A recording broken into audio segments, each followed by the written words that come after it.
하나님 말씀 같이 볼까요? 요나서 2장 1절부터 4절입니다.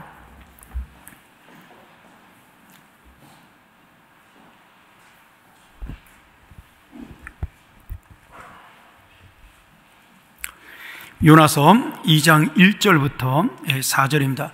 우리 10절까지인데 제가 4절까지만 설교를 집중적으로 말씀을 전하고자 합니다. 그래서 4절까지만 우리 한 절씩 교독하도록 하죠. 여호와께서 죄송합니다. 요나가 물고기 뱃속에서 그의 하나님 여호와께 기도하여 이르되 내가 받는 고난으로 말미암아 여호와께 불러 아뢰었더니 주께서 내게 대답하셨고 내가 소래 뱃속에서 부르짖었더니 주께서 내 음성을 들으셨나이다. 주께서 나를 깊음 속 바다 가운데에 던지셨으므로 큰 물이 나를 둘렀고 주의 파도와 큰 물결이 다 내 위에 넘쳤나이다. 내가 말하기를 내가 주의 목전에서 쫓겨났을지라도 다시 주의 성전을 바라보겠나 하였나이다. 아멘. 제가 여러분도 잘 알지만 제가 좀 목이 약해서 이제 가을에 이렇게 찬바람이 불면 제가 기침을 많이 합니다. 그래서 좀 공기가 막히거나 아니면 조금 좀 스트레스를 받거나 그러면 제가 이제 기침을 하는데 이번 주에 제가 새벽에 나올 때 좀 찬바람 쐬서 그런지 낮에 좀 기침이 심해가지고 목이 금방 쉬는 거예요. 그래서 오늘 아침에 이제 병원에 잠깐 다녀왔는데 큰 건 아니고 성대가 약간 부었다. 그래서 좀 조심하라고 저보고 말을 하지 말라고 그러더라고요. 제가 참 제 직업을 이야기할 수도 없고 좀 답답했습니다. 의사가 제가 말을 많이 할 수밖에 없다 그랬더니 조심해서 쓰라 그래서 제가 좀 조심하려고 합니다. 오늘. 근데 제가 오늘 그 병원에 갔는데 환자들이 꽤 있는 거예요. 그래서 물어봤더니 환자들이 많다 그랬더니 이제 환절기도 되었지만 마스크를 안 써가지고 이제 감기 환자들이 굉장히 많이 온다 그런 이야기들 하더라고요. 그러면서 심심치 않게 그 코로나 걸린 사람들이 제가 갔던 병원이 그 코로나 진료하는 병원이었는데 코로나 걸린 사람들이 서너 명 중에 한 명씩 이렇게 찾아온다고 그런 이야기를 들었습니다. 저도 혹시 걱정돼가지고 의사한테 물어봤더니 전혀 아니라고 걱정하지 말라고 그래서 안심하고 왔는데 사실 코로나 걸리면 저는 조금 쉴 수 있으니까 좋을 것 같은데 심하게 걸리지 않아가지고 이제 교회 가면 되죠, 그렇죠? 제가 이제 교회를 나올 수가 없으니까 그게 걱정이 돼서 항상 이렇게 마음에 노심초사가 좀 있습니다. 약간의 그 감기 기운이 있으면 여러분도 건강 조심하시고요. 환절기에 제가 수요일 날도 우리 어르신들에게 광고했는데 찬바람 불 때 그때 어른들이 가장 위험할 때인데 우리 다 같이 건강하게 이 가을의 신앙생활 잘 누렸으면 좋겠습니다.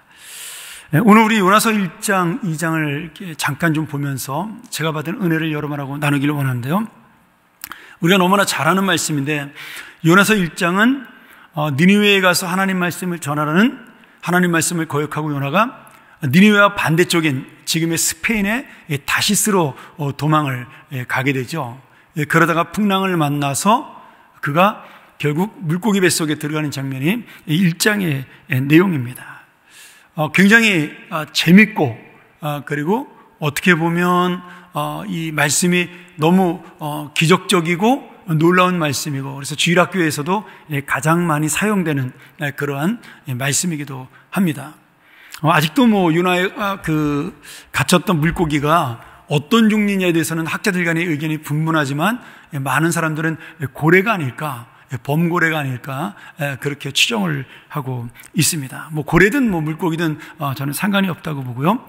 오늘 2장은 제가 오늘 여러분에게 2장 1절부터 4절까지 좀 말씀 나누기 원하는데 2장은 요나가 고래 뱃속에 갇혀서 하나님 앞에 기도하는 그런 내용을 10절까지 간절하게 드리고 있는 그런 말씀입니다. 그런데 그 요나서 2장 1절부터 10절까지의 내용이 비유와 이제 상징으로 가득 차 있는 거죠. 정말 시적인 표현으로 굉장히 뛰어난 문학적 작품이기도 한데요. 근데 이게 다른 기도와 조금 차이를 가지고 있습니다. 어떤 차이가 있냐면 다른 기도들은 정말 하나님 앞에 현실적으로 기도하는 그런 간구의 내용을 담고 있는 것이 대부분입니다. 근데 요나서의 이 2장의 기도는 사실은 기도라기보다는 우리가 내용적으로 볼 때는 신앙 간증이라든지 고백이다, 이렇게 볼 수가 있는 거죠. 왜냐하면 이 기도는 요나가 그 현실에 닥쳤을 때 기도한 것이 아니라 물고기 뱃속에서 나와서 성경을 기록하면서 이 기도를 썼으니까 이걸 쓸 때 마음이 어떻겠어요? 내가 이전에 물고기 뱃속에 3일 동안 갇혀있을 때를 상상하고 생각하면서 그 마음을 회상하면서 하나님이 그 캄캄한 물고기의 뱃속에서 나를 어떻게 인도하셨는가, 그때 내 마음은 어떻는가를 그렇게 회상을 하면서 고백적으로 쓴 기도예요. 그러니까 이 기도 속에는 자기가 겪은 체험과 기도가 혼합되어서 같이 있는 거죠. 그래서 이 학자들은 이 요나의 기도를 신앙 고백이다, 이렇게 설명하고 있습니다. 저는 이 고래배 속에서 또는 물고기 배 속에서 깨달은 이 주님의 은혜가 너무 감사하고 감동적이기에 요나는 정말 그것을 시적으로 너무나 아름답게 표현했다, 그렇게 생각을 합니다. 그런데 이 글을 쓸 때 요나와 아마 물고기 뱃속에 갇혔을 때 요나는 조금 생각이 달랐을 것 같아요. 왜냐하면 한번 생각을 해보세요. 우리가 조금 상상력을 발휘한다면 요나가 그 물고기 뱃속에 들어가기 전에 바다의 풍랑을 만났을 때 요나는 풍랑이 일어나는지 처음에 몰랐잖아요. 배 밑창에서 쿨쿨 자고 있지 않았습니까? 그걸 이제 선장이 선원을 시켜서 깨워가지고 이제 이거 나 때문에 풍랑이 일어났구나, 그래서 깨닫고 자신을 바다에 던지라고 그렇게 요청을 해서 결국 바다에 던지게 됩니다. 근데 이미 그때 요나는 어떤 생각을 했을까요? 내가 하나님 말씀에 불순종해서 니느웨의 수도인 그 아수리의 수도인 니느웨로 가지 않았기 때문에 하나님께서 나를 징계하시고 벌을 줘서 나는 이제 바닷속에 빠져 죽는구나, 그 생각을 했을 거예요. 그래서 바다에 던져지는 그 순간에 자기는 죽었다라고 분명히 생각을 했을 것입니다. 그런데 그가 죽지 않고 물고기 뱃속에 삼켜지게 된 것이죠. 그리고 물고기 뱃속에 들어가서 그 가만히 정신없다, 이렇게 물속에서 막 정신없다가 어느 순간에 점점 물이 빠지면서 자기가 지금 바닷속이 아니라 다른 곳에 들어와 있다는 것을 깨닫게 되었을 겁니다. 근데 거기 어디예요? 가만히 둘러보니 아무것도 보이지 않는 캄캄한 어둠 속에 무슨 냄새만 날까요? 고기, 생선, 비린내만 났겠죠. 아마 자기 말고도 같이 삼키운 여러 가지 고기들이 있지 않았겠어요? 그리고 소화되지 않은 고기 뼈도 있었을 것이고 거기에 여러 가지 잡다한 것들이 있었을 거예요.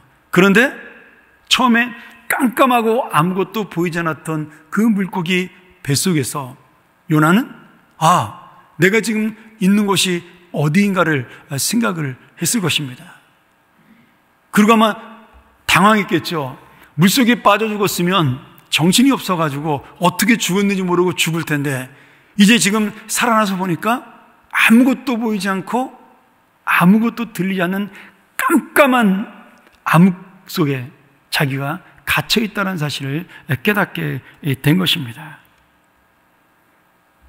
그러니 지금은 자기가 살아난 다음에 정리해서 이 말씀을 썼으니까 이렇게 정돈되고 아름다운 문장으로 썼지만 그 캄캄한 뱃속에서 물고기 비린내를 맡으며 보이지 않는 그곳에서 아무것도 할 수밖에 없으니까 거기서는 어떻게 기도했을까요? 하나님, 살려주십시오. 그렇게 하지 않았겠어요? 저는 사실 이 요나의 기도가 물고기 뱃속에서 드린 기도라고 생각하지는 않습니다. 아마도 당황하고 보이지 않으니까 그는 그저 하나님 앞에 살려달라고 기도했을 것입니다. 근데 기도하다 보니까 자기가 너무 염치가 없는 거예요. 하나님 말씀에 불순종해서 지금 그 물속에 던져져 죽을 수밖에 없는 나를 살리신 하나님, 그렇게 생각을 하니까 이러면 내가 하나님의 은혜로 다시 살아날 수 있겠다라고 생각은 했겠지만 자기가 하나님 말씀에 불순종하고도 살려달라고 말하는 아마 자신이 굉장히 염치 없지 않았을까, 그런 생각을 합니다. 근데 우리가 그런 염치 없는 인생이 돼야 하나님의 은혜를 만날 수가 있습니다. 여러분, 사람은요, 연약하기 때문에 날마다 이렇게 염치 없는 인생으로 살아가는 겁니다. 근데 믿음으로 살아가는 자는 이 부끄럽고 창피하고 체면도 없이 하나님 앞에 정말 간구하고 어떻게 보면 구걸하는 것처럼 보이는 우리의 인생이, 여러분, 그것이 하나님께서는 믿음이라고 우리에게 말씀하시는 거예요. 오늘 이 자리에는 우리 모두가 그럼 염치 없는 믿음으로 주께 나오기를 소원합니다. 여러분, 그 믿음이 우리를 살려주십니다. 요나가 이 기도를 작성하면서 자기가 그 캄캄한 뱃속에 있던 상황을 상상하면서 거기는 뭐라고 표현하고 있냐면 2절 말씀에 스올의 뱃속이다 이렇게 표현하고 있어요. 우리 그림 한번 볼까요?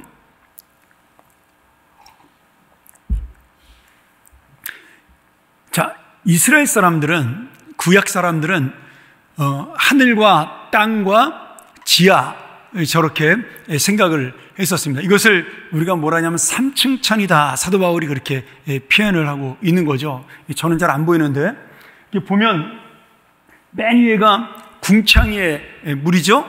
두 번째가 뭔가요? 그 다음에 궁창입니다.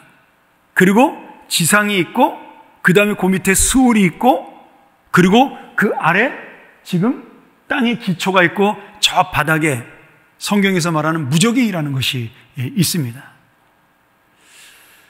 제가 왜 이 그림을 여러분에게 보여주냐면, 우리가 구약 사람들의 사고방식을 좀 알아야 지금 요나의 마음을 이해할 수가 있는 겁니다.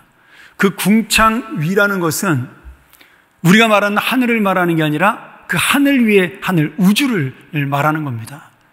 근데 노아의 홍수가 일어났을 때 궁창의 물이 쏟아졌다고 그렇게 표현하고 있지 않습니까? 그 말은 뭐냐면 이 지구에 있는 물뿐만 아니라 그 바깥에 이 지구를 싸고 있는 그런 물까지도 다 하나님이 쏟아부어 주신 거예요. 그러니까 온 세상이 다 잠겼겠죠. 그렇게 궁창 위에 또 궁창 하늘, 그리고 우리가 말하는 지상, 그리고 밑에 스올. 근데 이 스올은 지옥이 아니에요. 이제 지옥은 게헨나라는 그런 단어로 다시 쓰고 있는데, 이 스올은 이스라엘 백성들이 어떻게 생각했냐면 이 뜻이 구덩이란 뜻이거든요. 깊은 수렁 이런 뜻인데, 스올은 죽은 사람들이 가는 장소였습니다. 그래서 무덤이라고 쓰이는 단어와도 똑같은 용어예요.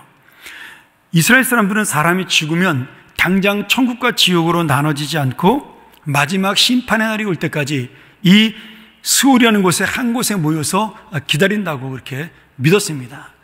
아마 제 생각에는 이 스올이라는 단어 때문에 캐토릭에서 연옥이라는 제도를 만들었지 않나, 그 생각을 해요. 굉장히 비슷한 의미를 가지고 있거든요. 그래서 그곳에서 하나님의 심판을 기다리는 곳인데, 문제는 이 음부, 이제 우리 성경에는 이 스올을 음부라고 번역을 했는데, 이 음부는, 스올은 아무런 활동도 하지 못하고 의식도 없이 무한정 잠만 자면서 기다리는 곳입니다. 그러니까 깜깜한 그 땅 밑에서 그 육신이 영원히 하나님의 심판을 기다리는 그런 의식 없는 심연의 장소가 바로 이 스올이라는 곳이에요. 지금 요나는 죽어보질 않았기 때문에 스올을 경험하지 않았잖아요. 다만 자기가 지식적으로 알고 있었던 스올인데, 그 물고기 뱃속에서 아무것도 하지 못하는 자신의 무능함, 그렇지 않습니까? 거기서 뭘 할 수 있겠어요? 하나도 보이지 않는데, 뭐가 있는지도 모르는데 그 물고기 뱃속에서 아무것도 할 수 없으니까 그것이 바로 스올처럼 우리 인간이 그저 무능하게 주님의 심판만을 기다리는 장소라고 자기 나름대로 생각을 하신 겁니다. 근데 그 의미 속에 뭐가 들어있어요? 나는 아무것도 할 수 없는 무능하고 지금 연약한 그러한 사람이다. 나는 지금 내 힘으로 이길 수 없는 절망적이고 낙심의 그런 상태에 와 있다라는 고백인 겁니다. 그래서 그 다음이 중요하죠. 요나가 아무것도 할 수 없기 때문에 하나님 앞에 기도했다라고 말씀하고 있는 거예요. 우리가 읽었던 4절에 보면 요나가 이런 고백을 해요. 내가 말하기를 내가 주님의 얼굴에서 주님 앞에서 쫓겨났다 할지라도 나는 다시 주님의 성전을 바라보겠나이다. 이렇게 고백을 하죠. 여러분, 쫓겨났으면 딴 데로 가야 되잖아요. 그런데 지금 요나는 나는 갈 데가 없다라는 거예요. 여러분, 주의 성전을 바라본다는 건 무슨 말이에요? 그 성전이라는 것은 법궤가 있는 곳이잖아요. 법궤는 하나님이 계신 임재의 상징이에요. 그 법궤 뚜껑을 제가 얘기하지 않았습니까? 시은소라고, 하나님의 은혜가 베풀어지는 곳이라고. 그러니까 지금 요나는 하나님 앞에 쫓겨나도 나는 하나님밖에는 의지할 데가 없다라는 절대적인 믿음의 표현인 거예요. 다윗이 시편 51편에서 내가 주님 앞에 범죄하였을지라도, 이 말은요, 하나님께 버림을 받을지라도와 똑같은 의미를 갖고 있어요. 근데 뭐라고 돼 있죠? 그 다음 말에 주의 성령을 내게서 거두지 마옵소서, 이렇게 표현해요. 똑같은 의미입니다. 내가 아무것도 할 수 없는 그러한 지경에 빠진다 할지라도 단 하나, 하나님만은 내가 놓치지 않게 해달라는 그런 간구죠. 여러분, 이 물고기 뱃속에 있었던 3일을 신약 성경에서 마태복음에 예수님께서 12장 40절에 마치, 우리 말씀 한번 같이 보죠. 요나가 밤낮 사흘 동안 큰 물고기 뱃속에 있었던 것 같이 인자도 밤낮 사흘 동안 땅속에 있으리라, 이렇게 말씀하고 있어요. 여러분, 이것은 굉장히 많은 의미를 가지고 있지만 지금 요나가 그 물고기 뱃속에 있던 것은 바로 예수님이 죽어서 무덤에 있었던 3일 동안과 같다는 의미예요, 문자적으로는. 근데 그 문자적 의미 속에는 요나가 무능하고 절망적이고 아무것도 할 수 없는 상태, 내 힘으로 무엇인가를 할 수 없는 그러한 무능력의 상태를 예수님이 우리의 죄를 대신 지셨을 때 그 무덤에서 그 상태를 유지하고 계셨다라는 거예요. 지금 우리의 죄가, 우리의 약함이 바로 그런 무능력한 상태에 있다라는 것을 고백하는 것이고, 예수님은 나 대신에 그런 어려움과 고통 속에 있었다라는 이야기를 말씀하고 있는 겁니다. 그러니 지금 십자가의 죽음이라는 것은 예수님께서 우리의 죄를 대신 지신 우리에게는 소망이지만, 그러나 예수님에게는 그것이 바로 이 아무것도 할 수 없는 절망, 하나님의 아들임에도 불구하고 하나님이 그 순간 그분을 버리셨기 때문에 내가 절대로 아무것도 할 수 없는 그런 무능력과 절망의 상태가 바로 예수님의 십자가요, 그 죽음의 3일간이요, 요나가 갖고 있던 물고기 뱃속의 3일간이라는 사실이에요. 그런데 중요한 건 요나나 예수님이나 이 무덤과도 같은 어둠, 이 수월의 뱃속과도 같은 암흑과 절망을 이기고 3일 만에 다시 살아났다는 사실입니다. 지금 요나나 예수님이나 똑같이 그 어둠과 절망에서 누구를 바라보고 생명의 소망을 기다렸다고요? 하나님만 바라보고 생명의 소망을 기다렸다는 말씀입니다. 오늘 여러분, 그러게 이 4절 말씀, 내가 주의 목전에서 쫓겨났을지라도 다시 주의 성전을 바라보겠나이다, 이 고백이 오늘 바로 우리의 고백이요, 우리의 믿음이어야 한다라는 거죠. 예수님이 죽음 뒤에 부활이 있을 것을 알고 계시듯 물고기 뱃속의 요나도 이 요동치는 파도와 풍랑 속에 나를 살리신 하나님이 다시 한번 나를 향해 어떤 준비와 계획이 있기에 이 물고기 뱃속에 나를 삼키게 하셨다라고 지금 그 믿음으로 바라보게 된 것입니다. 그 믿음이 뭘 바라보는 거예요? 예수님은 3일 뒤에 있을 부활을 바라보는 것이고, 요나는 보이지 않는 성전, 하나님이 계신 그곳을 바라보고 있는 거죠. 오늘 여러분, 하나님께서 요나가 물에 빠지고 물고기 뱃속에 들어가게 한 것은 요나를 죽이려는 것이 아니라 그를 풍랑에서 다시 살리사 그를 깨트려 새로운 구원의 그릇으로 만들기 위함입니다. 예수님을 죽이신 것은 그를 멸망시키려는 것이 아니라 이 멸망할 우리들을 다시 살리사 하나님의 자녀 부활의 소망으로 이끄시기 위하여 예수님을 그 십자가에 죽이신 거예요. 그러니 여러분, 오늘 내가 주님 앞에 무능력과 연약함 속에 아무것도 하지 못하는 그런 절망적인 상황에 있다 할지라도 오늘 주님은 나를 무너뜨리기 위해 그 자리에 있게 하신 것이 아니라 주님을 바라보도록 은혜를 주시기에 우리를 그 자리에 있도록 허락하셨다는 사실이에요. 예수님이 말씀하셨잖아요. 참새 한 마리가 한 아사리온, 한 3,000원, 2,000원에 팔리는 것도 하나님께서 허락하지 않으면 불가능하다. 오늘 우리 인생이 바로 그런 인생 속에 같이 있다라는 거죠. 사랑하는 여러분, 말씀을 정리하죠. 요나가 물고기 뱃속에 나온 다음에 깨달은 거예요. 이 믿음과 소망이 바로 뭡니까? 우리의 기도라는 것이죠. 하나님을 붙드는 기도라는 거예요. 이 깜깜한 어둠 속에 아무것도 보이지 않아도 내가 그 하나님만을 붙잡기 위하여 기도하는 것. 그 보이지 않는 하나님을 바라보며 요나가 물고기 뱃속에서 예루살렘 성전에 계신 하나님을 바라보듯 거기에 계신 하나님이 오늘 내 어둠과 절망 속에도 함께 있다는 것을 바라보는 기도, 그것이 바로 주님이 우리에게 원하시는 기도입니다. 오늘 여러분, 캄캄한 절망인 물고기 뱃속이 주의 성전이 되고 죽을 수밖에 없는 십자가와 무덤이 우리를 살리는 소망이 되는 것, 그것을 통하여 나를 버린 것처럼 보이나 나를 다시 살리시는 하나님 아버지를 바라보고 붙잡게 하는 것, 그것이 바로 오늘 우리를 살리는 기도의 힘이요 능력입니다. 오늘 다시 한번 요나가 물고기 뱃속에서 간구하고 깨달은 주님의 은혜, 주님은 나를 죽이는 분이 아니라 살리는 분이라는 사실을 깨닫는 기도의 용사요 자녀가 되는 길을 소원합니다. 탕자가 모든 재산을 허랑방탕하게 소비하고 내가 아버지의 집에 돌아가 종이 되겠다라고 고백하며 그 아버지의 집에 돌아올 때 문 밖에 기다리시는 그 아버지는 탕자를 야단치고 때리고 쫓아내기 위하여 기다리신 것이 아니라 그 돌아온 아들, 아버지밖에 의지할 데가 없어 쫓겨난다 할지라도 종으로라도 살겠다라는 그 아들을 다시 맞아주는 사랑으로 그를 기다리신 것입니다.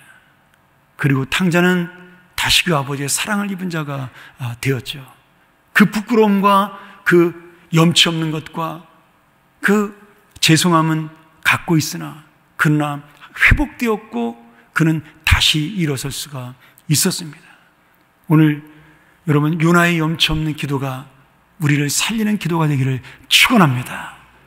요나의 이 주님만 바라보는 기도, 주님이 쫓아내도 나는 주님을 붙들겠습니다라고 생각하는 이 믿음의 기도가 바로 우리의 기도가 되어서 다시 한번 우리의 생명을 살리고 우리의 소망을 붙드는 그런 놀라운 은혜의 시간이 되기를 주님의 이름으로 간절히 축원합니다. 우리 같이 한번 찬양할까요?